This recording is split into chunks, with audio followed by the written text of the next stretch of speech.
Good evening, friends. I am Ariyumani, Assistant Professor, Department of Electrical and Electronics Engineering, Government College of Engineering, Pargur. I will explain the basics of distribution systems in this video. So, first, in short, I explain the basic structure of electric system. The electric power system is divided into three major groups: generation, transmission and distribution. So we know the generation units consist of the power generation system and step-up transformer. Because various types of loads, the large loads and domestic loads are using the power with different voltage levels: high voltage, extra high voltage, ultra high voltage, like that. So to distribute the various levels of voltage, it is necessary to transmit the power in higher voltages. So that's why we are using the transmission system. So the purpose of transmission system is to transmit the power with low power losses and high voltages, and submit the power at constant voltage and frequency, to ensure the constant voltage and frequency. And the third one is distribution system. So the major part is the distribution system. So the purpose of this system is to distribute the power with different voltage levels. So the loads are divided to two categories: large loads, that is industrial loads with three-phase loads, 26 kV, 16 kV, like that, and different type of consumers. So primary consumer is it is in the range of 13 kV and 4 kV. Secondary consumers is the loads with 230 voltage levels. So we discuss the short in the form. So the main contents in this unit: distribution system, general aspects, Kelvin's law, AC and DC distributions, techniques of voltage control and power factor improvement, distribution laws, types of substation, methods of grounding, and various terms in the transmission distribution. So in this video, we will discuss the basics of distribution system. What are all the types we will discuss.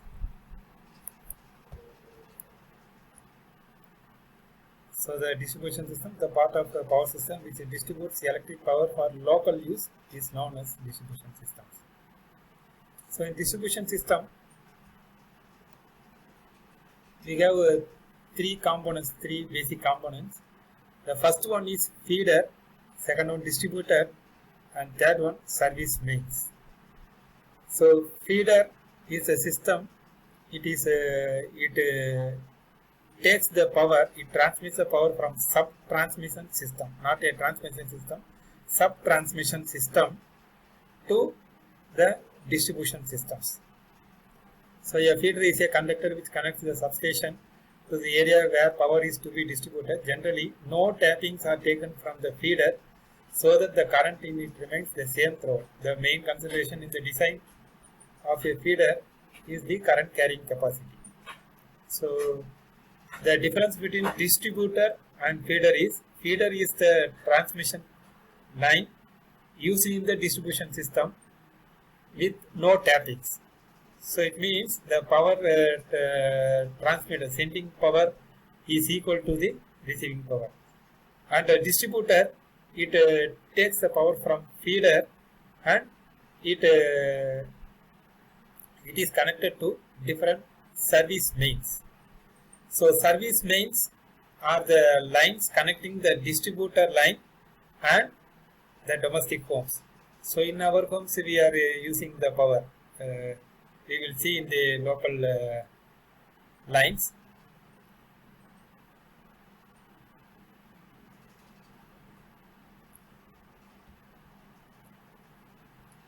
So what are the classification of the distribution system? Consider the three factors. First one, the type of current. We are using DC distribution system and AC distribution systems. And the difference is in the DC supply we are using the 2-wire and 3-wire system. So 2-wire means one is positive, another one negative, and 3-wire system the neutral wire is considered. So positive, neutral and negative. So if you supply the 12 volt DC means that in the 3-wire system you can use the voltage up to 24 volt, 2 times of the input voltage. The next type of distribution systems, it is depends upon the construction, that is overhead system and underground systems.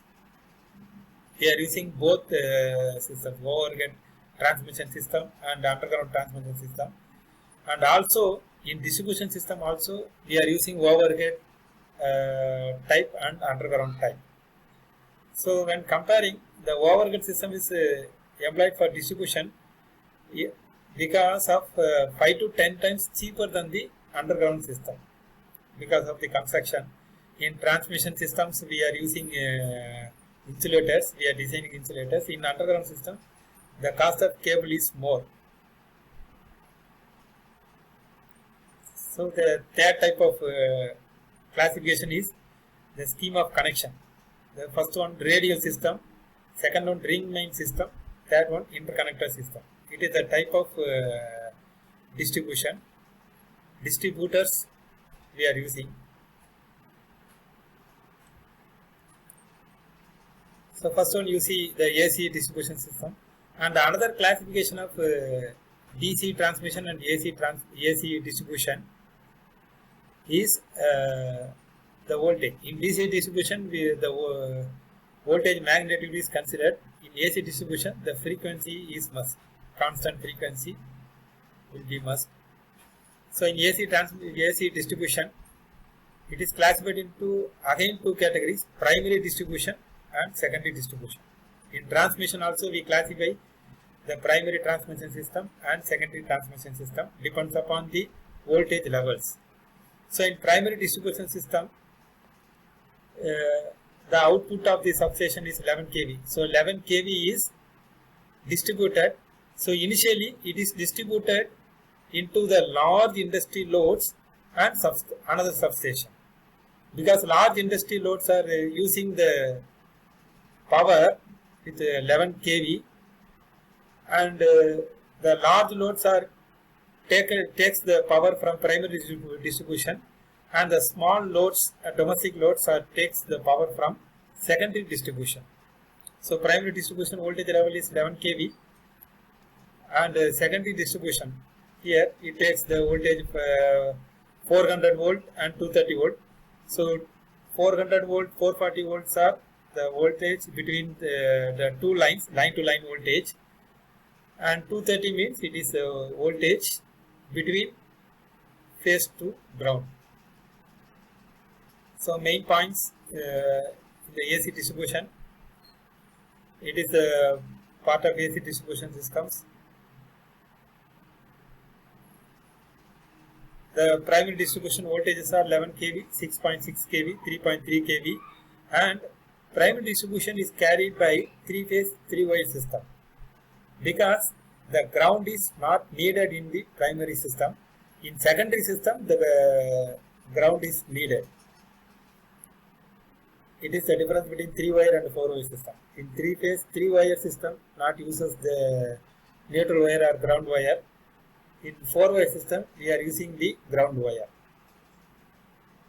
to prevent the electrical equipments. So at the substation the voltage is stepped down to 11 kV with the help of step down transformer. Power is supplied to various substations for distribution or to big consumers at this voltage. So it is the secondary system. We are using the neutral. So this neutral wire is used for grounding purpose for different houses. In our home the grounding is necessary. We will discuss later. The grounding is necessary to protect the domestic equipments. In all neutral links, all the neutral links from each loads, house 1, you see house 1, house 2, house 3, and all houses, The all neutrals are connected to the common neutral point. This common neutral point is terminated by the grounding system, proper grounding system at the secondary distribution substation. You see 400 230 volt 3 phase 4 wire system, and already we discussed. So in DC distribution system, we are using 2 wires or 3 wires. So whenever the DC supply is required, the DC distribution is used. In normal, we are using the AC supply. In some part of the country, we are using the DC system. So it is used for DC motors, because some industries are using DC type of motors instead of the AC type of motors. Some factories are using the DC supply still now. This is the 2-wire system. So the input voltage is plus and minus. Input voltage is V. And 3-wire system, it is 2 types of voltage: positive to neutral, and neutral to negative. So second type is overhead versus underground system. So the types, various classification, which system is better. We compare the overhead and underground system. The first one is public safety. Underground system is more safer than the overhead system, because the short circuit fault will not occur in the underground system. It is free from the natural type of faults, switching faults like that. Second one, initial cost. The underground system is more expensive due to high cost of the trenching, conduits, cables, manholes, and other special equipments. The cable construction is more in the underground system. In overhead system, the cable is not present, so it is very less. So third point, flexibility. The overhead system is much more flexible than underground system. In the latter case, manholes, duct lines are extra permanently placed once installed. The load expansion can only be met by laying new lines. However, on overhead system, poles wire transformers can be easily shifted to meet the changes in the load conditions. So, if any fault occurs, we will replace with a new system. That is, reconstruction is easier in the overhead system. In the underground system, it is very difficult. The chance of faults occurring in the underground system is very less compared to the overhead system. The appearance, the general appearance of the underground system is better, as all the distributor lines are invisible. Because overhead system we will see, underground system we will not see. The fault location and repairs. So location repair is very difficult in the underground system.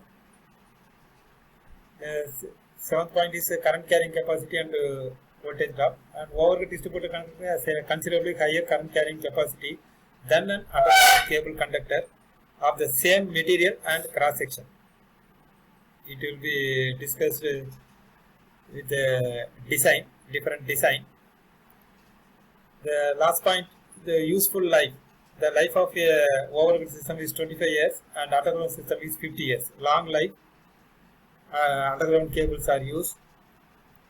The maintenance cost is very low in underground system compared to the overhead system. So in overhead system, it creates the electromagnetic interference, EMI, with the communication lines. In underground system, the effect of EMI is not present.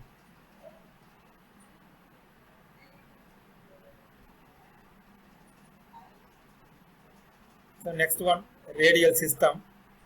So it is another type of distribution construction we are using.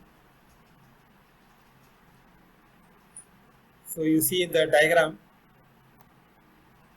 the first one,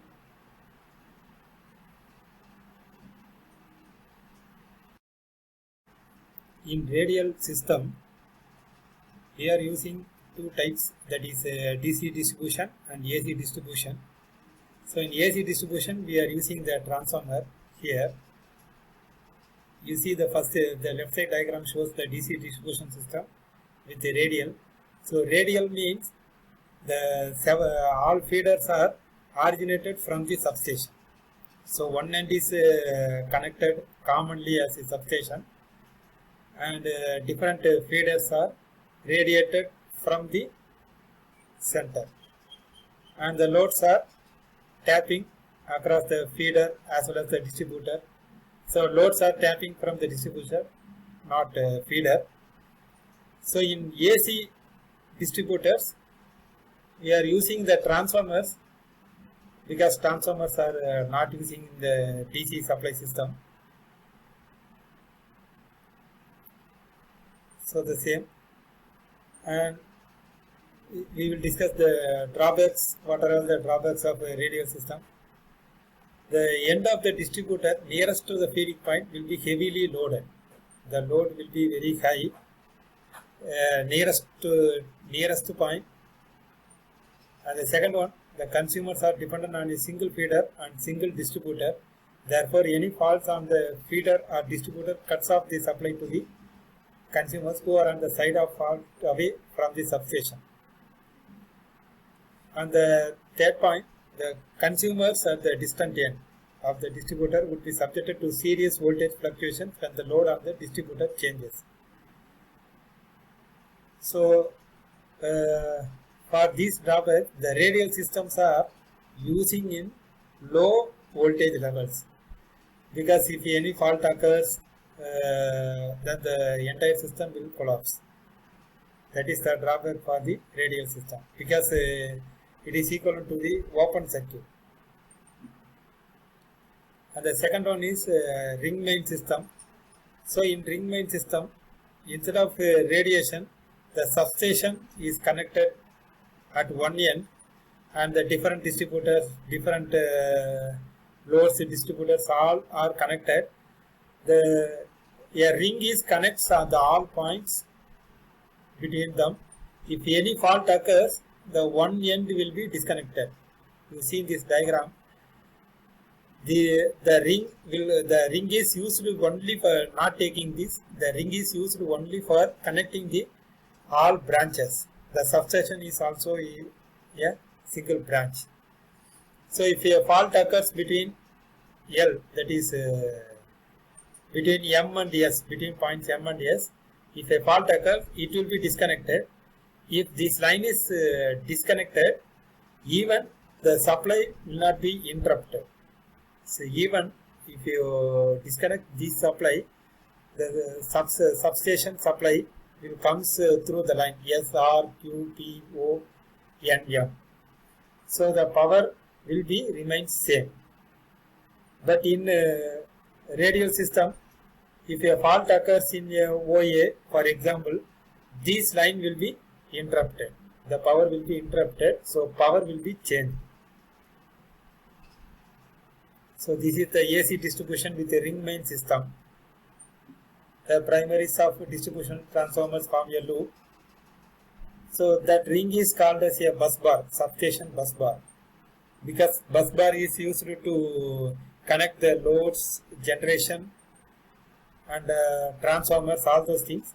So similarly, we are using the ring or substation bus bar in this ring main system.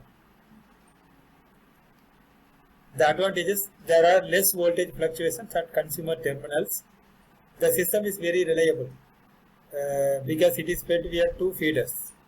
The power either come in a one feeder or another feeder. So this point I already explained.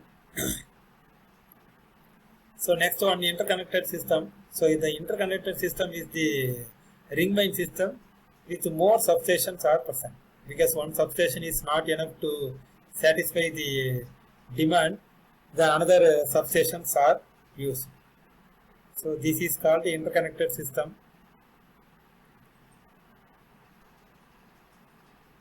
The next one, Kelvin's law.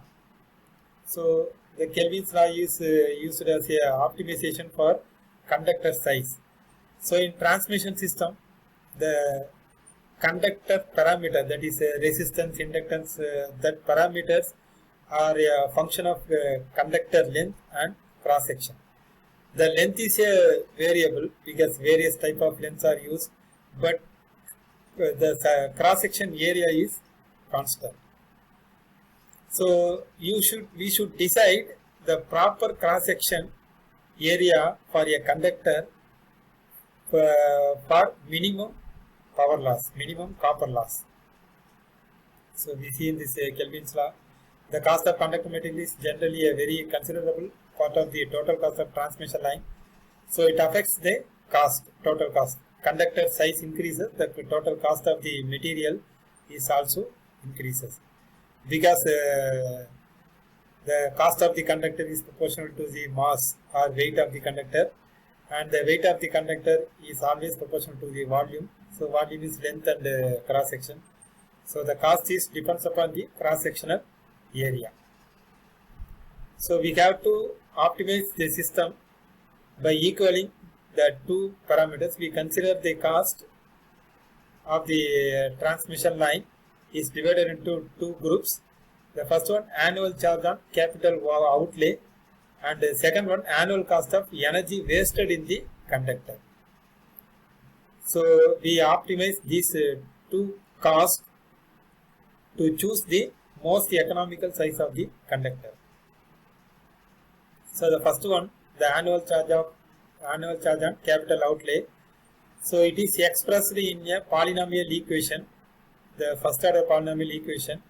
The annual cost is equal to P1 plus P2A. P1 is the fixed cost, fixed cost or minimum cost independent of the cross section area, and P2 is the incremental cost, depends upon the area. So P1 is a fixed rate, P2 is the variable annual charges, and in accurate formula P1 plus P2A plus P3A square plus P4A cube, like that, and higher order terms are negligible. The second cost is annual cost of energy wasted. So energy wasted means the energy means it is loss, power loss. Power loss is I square R, I square rho L by A. So the power loss is proportional to resistance, and resistance is inversely proportional to the area of cross section. So the we simply mentioned as annual cost of energy wasted is P3. Here bar is not present. P3 actually it is P3 divided by A, because energy is inversely proportional to cross section area. So P3 is the constant. So annual cost of energy wasted is P3 divided by A. So total annual cost is P1 plus P2 plus P3 divided by A. So to optimize this cost, we should differentiate the cost with the area of cross section and equate this cost into 0. Then we will determine the optimum size of the cross section. So this principle is used as a Kelvin's law. So if you differentiate this dC by dA equal to 0 and simplify, you will get the formula P2 equal to P3 divided by A square, or A is equal to square root of P3 divided by P2, and otherwise we equate the P2A, variable part of the annual charge, not a fixed part. Variable part of the annual charge is equal to annual cost of energy wasted.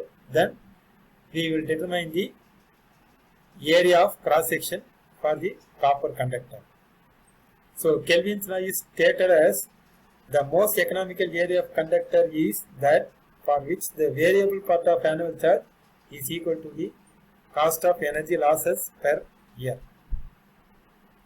So it is illustrated in the graphically. So in graph you have the two lines. The one is P1 plus P2A. The annual cost is the function of area of cross section. We draw this straight line. P1 plus P2A is a straight line. The P1 is the initial. If A is equal to 0, This height refers the P1, and P1 plus P2A is given by this straight line, and P3 divided by A. It is given as the inverse hyperbola. So if you cut in a single point, so this point is called as a optimum point.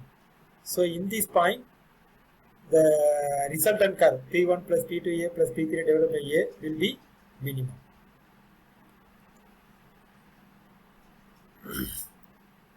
So what are the limitations for applying Kelvin's law to optimize the conductor?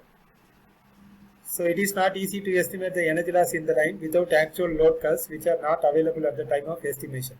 So we are not consider the load curves because if you make a constant load, only the Kelvin's law applies.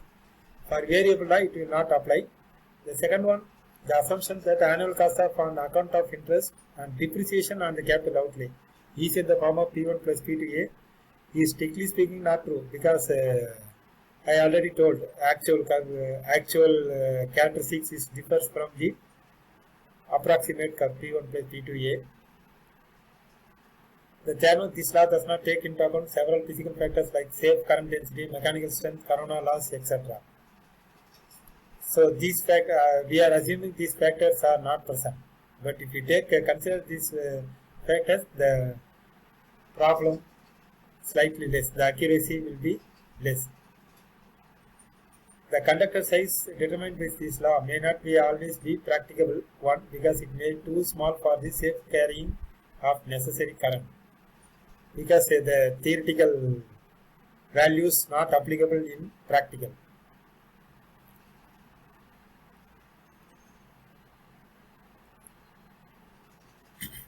So the next point is techniques of voltage control.